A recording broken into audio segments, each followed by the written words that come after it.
We have two RCR teammates with us here today in advance of tomorrow's NASCAR Xfinity Series Sunoco Go Rewards 200. Sheldon Creedy, driving the number 2 Wheeling Chevrolet. Austin Hill, driving the number 21 Bennett Transportation and Logistics Chevrolet. We're going to go ahead and open up for media questions for either gentleman. If you have a question, please raise your hand, wait for the wireless mic, and start with your name and affiliation so they know who they're speaking with. We'll start over here.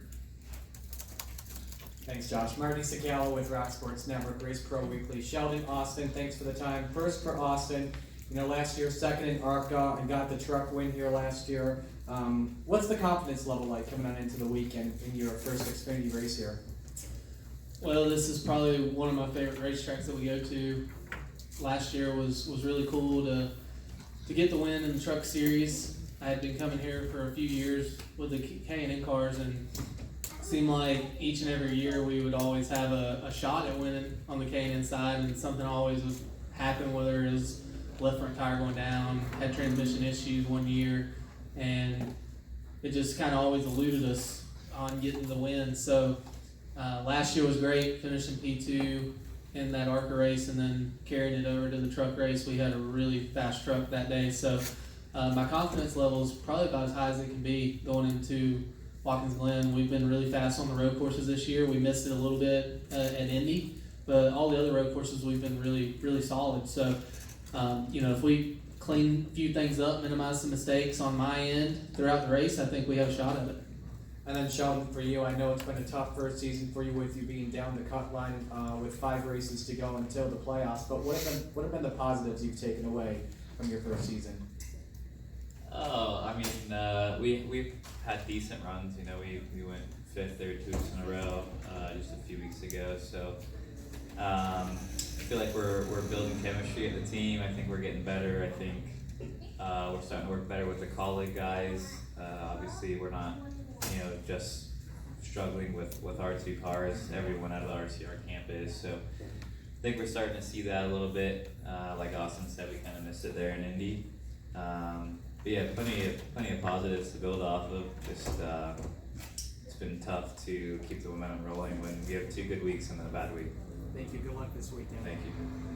So for you being 52 points below the cut line with 5 races to go, how do you balance going for wins and points racing here?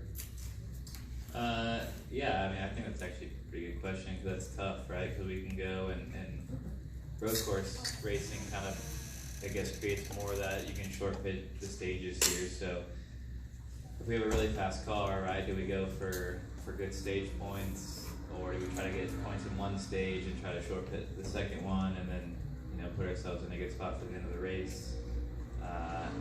I'm glad I'm not the one that makes those decisions. Crew chief does, and I just try to go as fast as I can in the race car. So yeah, I don't know, that's up to him, but I think we gained on it pretty good there. We were gonna have a really good day in Indy for points, and then like Kyle said, he just got chastained last week, and that's what happened to me there in Indy. And yeah, I guess we're just gonna try to point our way in. I hate thinking about points. I just want to go and try to win. So Do you think you can win more than 5 times? I think this is probably my best option, or next weekend. Obviously, Austin's done really good on the speedways this year, so I just got to put it all together. Thank you. Here comes the middle with Bob and then Zach. Follow up, kind of the opposite of that question. Do you think you can point your way in? Is 52 points behind Ryan? Right? You feel like is that a number that you can make up in the next 5 races? I mean, what's that? 10 a race, pretty much, right? So I think it's definitely doable. I think he seemed to struggle a bit on road courses this year, so if we can have a really good day tomorrow, kind of go back to his question, right? If we short pit the stages and kind of stay out front, we give up a lot of points where he'll probably stay out to get those points, right? So yeah, I guess it just depends how we're doing tomorrow. The first slow, which I don't think will be, I think we'll see how that plays out. But yeah, I think we can point him. Zach Sturiel, NASCAR.com. Austin, for you, obviously got a chance to get in the Cup car at Michigan, came away with the top 20 finish. What was your experience there, and have you had any further discussions about getting back into a Cup car this season? Well, Michigan was the only one on calendar right now. As far as running another one, I'm not sure there, but the Cup car was fun. It was definitely an experience for me. It's something that I think all of us driver dream of doing, is being able to run on Sunday in a Cup car. So, it was kind of a surreal moment for me to be able to go out there and race on Sunday. I had really just tried to take it all in that day, signing autographs, and when my name was called and things like that, just trying to kind of step back and just take it all in. And then once we strapped in, it was all business from there. But first and foremost was finish all the laps. We did that, and wherever we ended up from there, I was going to be happy with.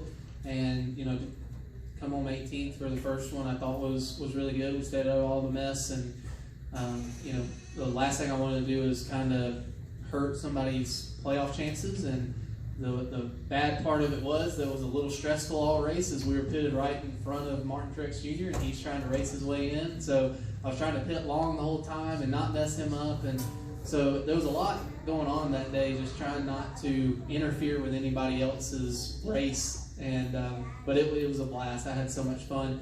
Hopefully we get to do it again, and I'll have a lot more confidence going forward, just because I didn't really know, you don't know what you're getting into with that car. And just trying to find the tire limit and stuff like that was really tough. And you've seen it all year long where guys will get loose and they overcorrect and end up in the fence, and I didn't want to be that guy. So I kind of probably underdrove the car a little bit from what it was capable of doing. And we worked on it all day. We got it better all day. And I think at the very end of the race, I probably ran my fastest laps all day. So that was one of the biggest things that we were able to do, is we improved all day long and got better. There's an obvious opening there in 2024. How persistent have you been trying to make sure that your name is in that conversation? Honestly, I'm just trying to go win a championship in the Xfinity Series this year, and just get ready for these playoffs. So it honestly hasn't even really been on my mind this year. I'm really focused on just what we're doing with our 21 group on the Xfinity side, and if the door opens up, then great. If not, then I feel like I'm in a really good spot right now with RCR, and we're winning races, running up front, doing all those things. So just we want to win a championship in the Xfinity Series. That's our number one goal, and if whatever happens from there, if it happens, great. If it doesn't, then I'm not going to lose too much sleep at night. Jim Hunter, Motorsport.com. Kind of follow up on Zach's stuff. You talked earlier about the opportunity you feel like you have here tomorrow, but these next 5 races before the playoffs start, the tracks seem to be pretty good ones for you. Do you look at it as a prime opportunity to get in a much better position entering the playoffs? Yeah, I mean, we're always trying to get stage wins, and if you win a race, you get more points going forward, starting playoffs, to just help you out if you do need some points to lean back on. Obviously, we don't want to have to use the points in the playoffs, but man, if you go back to the last 3 years that I ran with HRE in the Truck Series, the playoffs have kicked my ass, honestly. They really have. I mean, it's like every year, like 2019, I was like 2 or 3 points out from making it in to the last Final Four round. Then we go out and win Homestead, and it's like, man, what could have been, if we would have just been a little bit better at the other races. Then 2020 and 2021, same deal. We make it to the final 8, and we miss it by a couple points or whatever it was. And so the playoffs have been really hindering me, myself, these last 3 seasons. And hopefully we can get that behind us, and we can have a good playoff run and make it to the Final Four. I think we're a good enough team to do it. You need to either win a race or run really, really well in all the races. You can't have any hiccups. If you have one bad race, you're pretty much done for the most part if you have a really bad race. So we got to minimize mistakes going into the playoffs. So any races that we can win leading up to that, and get stage points, stage wins, things like that, then that's just going to help us going into that first round. And Zach asked you about 2024, but are you for sure going to do another year of Xfinity at RCR, or have you all even talked about that? It's been in talks. I mean, we've been talking about it, just trying to figure out what we're going to do. obviously always comes down to sponsorship dollars and things like that. There's a lot that goes into it. Even if they want to keep me around, there's a lot of different variables that happen. So I love where I'm at. It's been a blast racing for RCR. It really has. It feels, even though there's so many employees there, it feels very family oriented, and that's what I like about it. Just because you can go in the shop, you can kind of BS with the guys and just kind of hang out, and so it's a really cool atmosphere and a cool place to race at, and hopefully we can do that for years to come. Thank you. Cole Kusamani with the Arizona Republic. Austin, you're riding an 8-race top 10 streak. Just curious what's been clicking for you during this stretch, and what does it do for your confidence going into the playoffs? Well, I mean, I think anytime that you run for a new race team, you got to figure each other out. And starting the season off, yeah, we had Daytona where we won, but then after that, we just had to figure out what I liked in the car, what I didn't like, and just trying to get that kind of mesh together with your crew chief and your team can be tough at times. And I think we've started to sort of figure out what I like, and Andy, my crew chief's been doing a really good job throughout the race where, I mean, there's been races just these past couple weekends where we've started off the race in left field. Like feel like we're really bad. And then throughout stage 1 and 2, we make it better, and by the end of stage 3, we're contending for top 10 or top 5 or whatever it is. So we've been making the car better throughout the day.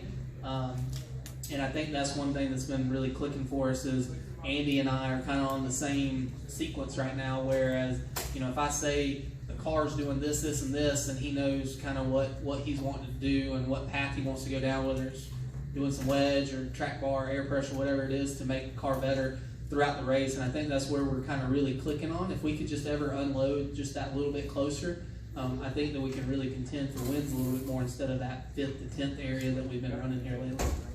And then looking ahead to next week at Daytona, besides your first win, what do you anticipate the emotion will be like for coming there? Say that one more time. Going back to Daytona next weekend, deciding your first win, what do you anticipate those emotions will be like for you? Yeah, I mean, it's, the crazy thing is when we started the season off, Andy and I, we sat down, went to breakfast, and he's asking me all these questions like, what are my favorite racetracks that I go to that I feel like I get around really well at, what I struggle at, is there any racetracks I don't like? And I was like, man, I could care less to run Super Speedway. And I mean, that's just how I've always viewed it. I've just never really cared to run Super Speedway because there's so many variables, right? I mean, let's just take Talladega earlier in the year, for example, where we led a lot of laps, we kind of controlled the race, and it come down to a restart where the outside lane did some bad pushing, and next thing you know, we end up towards the inside wall, and our day's done. So I've grown to actually like the super speedways a little bit more, especially after how good we've been these last however many super speedways we've ran this year. And then Atlanta, we felt like we pretty much dominated that race. So I have a lot of confidence going into Daytona next weekend, and I'm excited to get back there and try to contend for the win and get another playoff point, and just keep doing the same thing we've been doing. I mean, I feel like our cars are just really good on the super speedways right now, and my spotter Derek Nealon and I, we do a really good job of knowing when to make moves at the right time, when not to make moves, when to kind of just fall in line and ride, and then when you are leading the race, just doing the right things and not getting too far out and doing all that right. So me and him have been working really well together on those super speedways. Thank you. Jared Haas with FrontStretch.com. Make sure to hit that subscribe button. Also, check one of those 2 videos out that we have right beside you. Visit FrontStretch.com for more great content.